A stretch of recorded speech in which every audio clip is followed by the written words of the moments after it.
Explain how you do your mock draft. I do the mock draft off of what I'm hearing.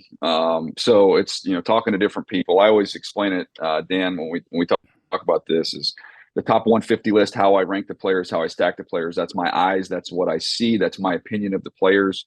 The mock draft is based off of conversations with NFL teams. It's who have they worked out with. It's talking to college coaches. I called an offensive line coach for an SEC team last week. I called him. I said, "Hey, how's it going?" He goes, "I'm fishing." I go, "All right, I'm not going to take too much of your time. Who's called you the most on your tackle? What team has spent the most time with you?" He gave me the team. Boom, there he goes in the mock draft. There was a lot of thought that really. So you got your Chargers information by calling. Well done. Okay. Right. Hey, right church, wrong pew. Oh, okay. All right. So maybe you called somebody from Notre Dame. No, I was thinking SEC. So I was SEC. Say it was SEC. Oh, yeah. SEC. Okay. All right. I don't think J.J. McCarthy's going fourth. I get the feeling that we're going to have three quarterbacks, and then maybe Arizona just says, "Look, we got Marvin Harrison right in front of us.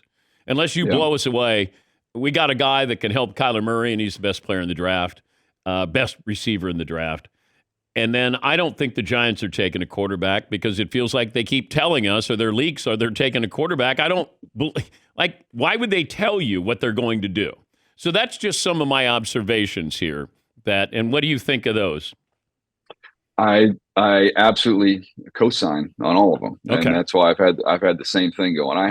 I personally, I believe the Minnesota Vikings and the Giants are going to try, and they're going to keep trying until the pick is in at 3 to get up for Drake May at 3 with New England. They're going to keep trying to put more in the pot and really try and pry him out of New England. But if New England sticks and picks at 3, and that's Drake May, and those top 3 quarterbacks are gone, I believe that as you do, I think Drake May was a Giants guy.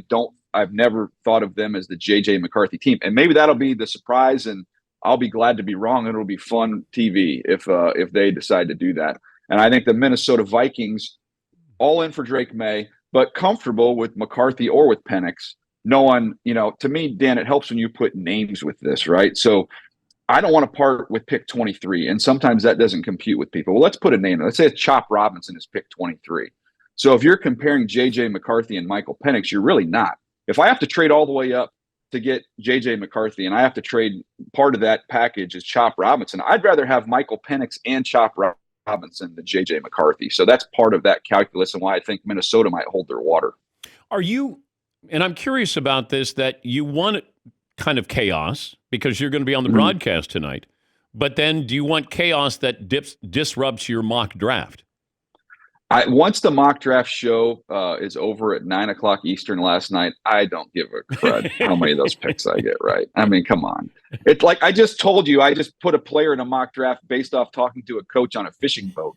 So, I mean, I'm not going to get too hung up on being right or wrong on those. I want the most entertaining, action-packed first round. I want the surprise out of left field because it is. I mean, I'm fortunate, Dan. You know these guys I get to be with. I mean, when you're with Rich and you're with Charles Davis, who does all the NFL games, you've got Joel Klatt, who's called 16 Michigan games. Like, I'm looking forward to those conversations, and I hope we're surprised as heck when these pick comes in.